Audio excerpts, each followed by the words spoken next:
الحمدللہ ثم الحمدللہ۔ اللہ تبارک و تعالیٰ کے کروڑا احسان، جس نے ہم کو انسان بنایا، مسلمان بنایا اور محمد عربی کا غلام بنایا۔ سامعین محترم، سب سے پہلے آج جو عیدوں کی عید ہے اور نبی آخر الزمان مصطفیٰ جان رحمت، راحت العاشقین، مراد المشتاقین، شمس العارفین دنیا میں تشریف لائے، اس کی خوشی کی بنا پر آپ کو مبارکباد کہتا ہوں، اور یقیناً یہ سب عیدوں کی عید ہے۔ اور دوسرے نمبر پر آپ کی گوش گزار یہ کرنا چاہتا ہوں کہ آپ کو پتہ ہے کہ فرانسی صدر نے، فرانس والوں نے نبی علیہ الصلاۃ والسلام کی نعوذ باللہ من ذالک کارٹون بنائے، خاکے بنائے اور نبی علیہ الصلاۃ والسلام کی گستاخی کی۔ تو گستاخ رسول کے بارے میں ہمارا کیا موقف ہے اور گستاخ رسول کو کیا سزا ملنی چاہیے، انشاءاللہ تبارک و تعالی میں آج آپ کے سامنے یہ آیہ مبارکہ کے ذریعے آپ کو بتاؤں گا۔ اللہ تبارک و تعالی نے اپنی کتاب لا ریب میں ارشاد فرمایا، فلا وربک لا یؤمنون حتی یحکموک فیما شجر بینہم، آپ کے رب کی قسم ہرگز کوئی مومن ہو ہی نہیں سکتا جب آپ فیصلہ فرمائیں اور وہ اس کا انکار کر دے تو وہ ایمان والا نہیں ہو سکتا۔ اس کا شان نزول کیا ہے، یہ آیہ مبارکہ کیوں نازل ہوئی؟ سامعین محترم، ایک مسلمان تھا، نام لیوا مسلمان کہہ سکتے ہیں آپ، نام کا مسلمان، اور ایک یہودی تھا۔ ان دونوں میں کسی وجہ سے جھگڑا ہو گیا اور اس کا فیصلہ نبی علیہ الصلاۃ والسلام کی بارگاہ اقدس میں آ گیا۔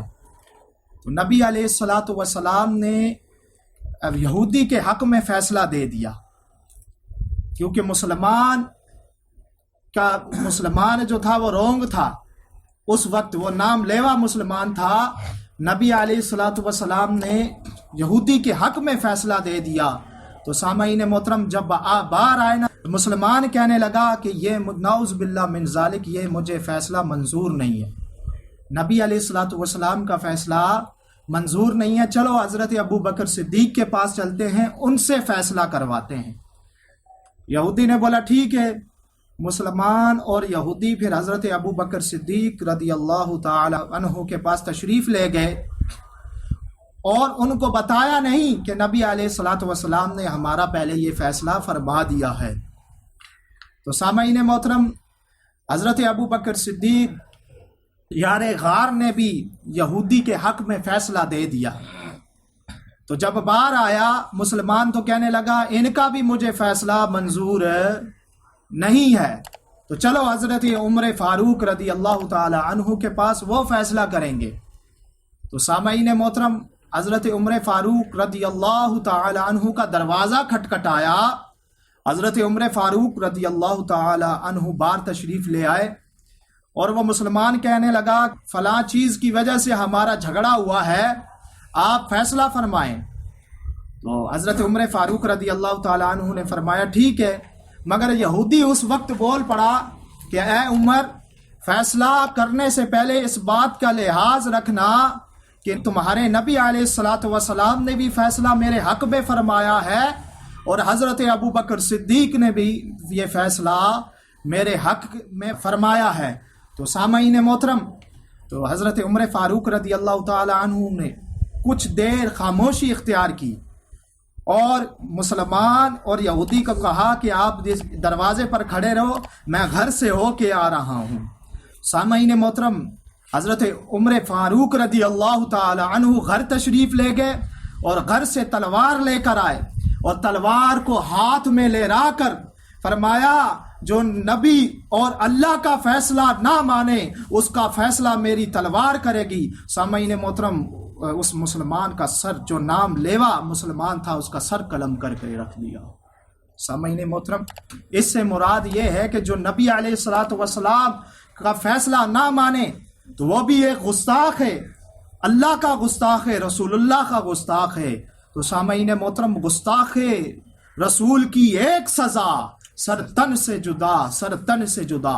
سامعین محترم، پھر ہوا کیا کہ جو نام لیوا نام کا مسلمان تھا، اس کے خاندان والے آگے نبی علیہ الصلوۃ والسلام کی بارگاہ میں اور کہنے لگے یہ تو آپ کا کلمہ پڑھنے والا تھا، ہمیں قصاص چاہیے کہ حضرت عمر فاروق رضی اللہ تعالیٰ عنہ نے انہیں کیوں مارا۔ تو سامعین محترم، اس سے پہلے کہ نبی علیہ الصلوۃ والسلام فیصلہ فرماتے تو اللہ تبارک و تعالیٰ نے جبریل امی کے ذریعے یہ آیہ مبارکہ نازل فرمائی، فلا وربک لا یؤمنون حتی یحکموک فیما شجر بینہم۔ ہرگز وہ مومن نہیں ہو سکتا جس کو نبی علیہ الصلوۃ والسلام جس کا فیصلہ فرما دیں اور اس کا انکار کر دیں۔ تو سامعین محترم، یہ نبی آخر الزمان ہے جس کے لیے اللہ تبارک و تعالیٰ نے فرمایا، اے محبوب اگر آپ کو پیدا نہ کرنا ہوتا تو میں اپنا رب ہونا بھی ظاہر نہ کرتا۔ تو سامعین محترم، ان کے بارے میں فرانسی کتا، وہ کتا ہے، ساری عزتیں میرے نبی علیہ الصلوۃ والسلام پہ قربان ہیں۔ وہ وَلِلَّهِ الْعِزَّةُ وَلِرَسُولِهِ، تمام کی تمام عزتیں اللہ اور اس کے رسول پر قربان ہے کہ نہیں؟ کہہ دیجئے لبیک لبیک لبیک یا رسول اللہ، لبیک لبیک لبیک یا رسول اللہ، لبیک لبیک لبیک یا رسول اللہ۔ سامعین محترم، وہ تو کارٹون بنانا وہ ایک علیحدہ بات ہے، وہ تو گستاخی اپنی جگہ پر ہے، بہت بڑی گستاخی ہے۔ آئیے فتاوی عالمگیری اٹھا کر دیکھ لیجئے، اس میں کسی نے پوچھا کہ اگر کوئی نبی علیہ الصلوۃ والسلام کے کپڑوں کے بارے میں یہ کہے کہ نبی علیہ الصلوۃ والسلام جو کپڑے پہنا کرتے تھے وہ میلے کچیلے تھے، تو 500 علماء کرام نے فتویٰ دیا کہ اس نے ان کپڑوں کی گستاخی نہیں کی بلکہ نبی علیہ الصلوۃ والسلام کی گستاخی کی، اس کے بدن سے سر جو ہے جدا کر دینا چاہیے۔ تو سامعین محترم، نبی علیہ الصلوۃ والسلام کی جو عزت ہے اللہ کے بعد تمام عزتوں پر اعلیٰ مرتبت رکھنے والی ہے، اور ان کی عزتوں پر ہماری عزتیں قربان ہیں۔ ہماری جتنی بھی عزتیں ہیں اللہ اور اس کے رسول کی ذات پر قربان، بلکہ نبی علیہ الصلوۃ والسلام کے نعلین کے نیچے جو مٹی لگی ہے، رب کعبہ کی قسم، جو عاشق ہوگا اگر اس نعلین پاک کی مٹی کی کوئی گستاخی کرے گا تو وہ اس کو کبھی نہیں چھوڑے گا۔ سامعین محترم، نبی علیہ الصلوۃ والسلام کے لیے ہی یہ دنیا بنی ہے۔ سامعین محترم، غزوہ احد تھا، غزوہ احد تھا، کچھ کفار ادھر کھڑے ہوتے اور مسلمان صحابہ کرام علیہم رضوان دوسری سائیڈ پہ کھڑے ہوتے۔ تو جو کفار کی سائیڈ میں تھے ان میں صحابہ کرام علیہم رضوان کے کچھ رشتہ دار بھی تھے، کو باپ تھا، بیٹا تھا، بہنوئی تھے، چچا تھے۔ سامعین محترم، مگر جب جنگ ہوئی نا، آگے چچا آیا تو چچا کی گردن اڑا کے رکھ دی، باپ آیا باپ کی گردن اڑا کے رکھ دی، بھائی آیا بھائی کی گردن اڑا کے رکھ دی، ماموں آیا ماموں کی گردن اڑا کے رکھ دی۔ سامعین محترم، صحابہ کرام علیہم رضوان نے یہ نہ سوچا کہ سامنے کون ہے، انہیں صرف اتنا پتا تھا کہ ہماری ساری بہار یا رسول اللہ آپ سے ہے، ہماری ساری بہار یا رسول اللہ آپ سے ہے۔ آپ کی ناموس پر اگر کوئی انگلی اٹھائے گا ہم نہیں دیکھیں گے کہ سامنے ہمارا بھائی ہے یا باپ ہے۔ سامعین محترم، اس قدر محبت ہوا کرتی تھی۔ سامعین محترم، میرے نبی علیہ الصلوۃ والسلام مصطفیٰ جان رحمت العاشقین اگر یہ حکم فرما دیا کرتے کہ اپنے تمام خاندان کو چھوڑ دو، تو صحابہ کرام علیہم رضوان کا یہ عشق تھا کہ وہ دوبارہ نہ پوچھتے، ان سے ریزن نہ پوچھتے کہ یا رسول اللہ ہم کیوں چھوڑیں، نبی علیہ الصلوۃ والسلام کے لیے اپنی جانیں حاضر کر دیا کرتے تھے۔ سامعین محترم، میرے نبی علیہ الصلوۃ والسلام یہ فرماتے کہ بھائی آپ اپنے گھر بار چھوڑ دو، خاندان چھوڑ دو. سامعین محترم اپنا خاندان چھوڑ دیا کرتے، اپنا گھر بار چھوڑ دیا کرتے، جہاں پر ٹھنڈے ٹھنڈے چشمے تھے، مویشی تھے، جانور تھے. نبی علیہ الصلوۃ والسلام کے ایک قول کے لیے سب کچھ چھوڑ کر اور نبی علیہ الصلوۃ والسلام کی بارگاہ اقدس میں حاضر ہو جایا کرتے تھے. سامعین محترم یہ تو ہمارا عشق تھا. رب کعبہ کی قسم، میرے نبی علیہ الصلوۃ والسلام سے ہر جانور محبت کرتا ہے، ہر خوش کو تر محبت کرتا ہے، بلکہ جس میں جان نہیں ہے وہ بھی میرے نبی علیہ الصلوۃ والسلام سے محبت کرتا ہے. سامعین محترم ایک کتے کا واقعہ آپ کو بتا دوں. سامعین محترم منگولوں کی حکومت آئی، جب سلطنت عثمانیہ ختم ہو گئی تو منگولوں کی حکومت آ گئی. یہ ملحد تھے، تمام کے تمام ملحد تھے، مگر ان میں سے ایک جو ہے بڑا ان کا سردار وہ عیسائی ہو گیا. تو اس نے ایک اجتماع رکھا، عیسائیوں کا بہت بڑا جلسہ رکھا.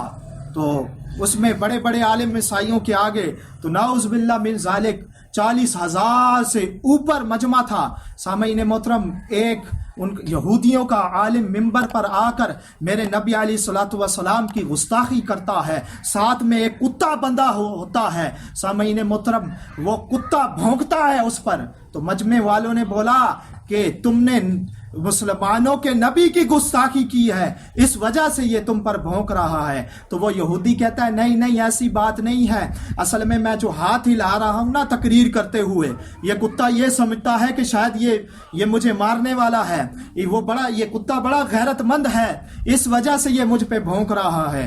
سامعین محترم جب دوسری مرتبہ میرے نبی علیہ الصلوۃ والسلام مصطفیٰ جان رحمت، رحمت العالمین، راحت العاشقین، مراد المشتاقین، شمس العارفین، سراج السالکین، مصباح المقربین، محب الفقراء والغرباء والمساکین کی جب دوسری مرتبہ گستاخی کی، نعوذ باللہ من ذالک، ان کو گالی دی، تو سامعین محترم کتے نے اپنا سنگل توڑ دیا اور اپنی رسی توڑ کر اس گستاخ رسول کی گردن سے پکڑ لیا، جھپٹ کر اسے مار ڈالا، چیر پھاڑ ڈالا. سامعین محترم اس منظر کو دیکھ کر تاریخ لکھتی ہے 40,000 جو عیسائی تھے مسلمان ہو گئے. سامعین محترم ہم حکومت وقت سے التجا کرتے ہیں کہ اس فرانسی کتے کو لگام دی جائے، نہیں تو بہت بڑا مسئلہ برپا ہو سکتا ہے. عاشق رسول اپنی جان دینے سے گریز نہیں کریں گے اور اپنی عزتیں بھی نبی علیہ الصلوۃ والسلام کے نالین مبارک پر نچھاور کر دیں گے. ہم حکومت وقت سے التجا کرتے ہیں کہ ان کی جتنی بھی پروڈکٹ ہیں، جتنی بھی پاکستان میں ان کی پروڈکٹ ہیں، ان کو بند کیا جائے، فی الفور بند کیا جائے. اللہ تبارک و تعالی ہمیں پکا سچا عاشق رسول بننے کی توفیق عطا فرمائے اور ہمارے دلوں میں نبی علیہ الصلوۃ والسلام کے عشق کو اور مضبوط عطا فرمائے.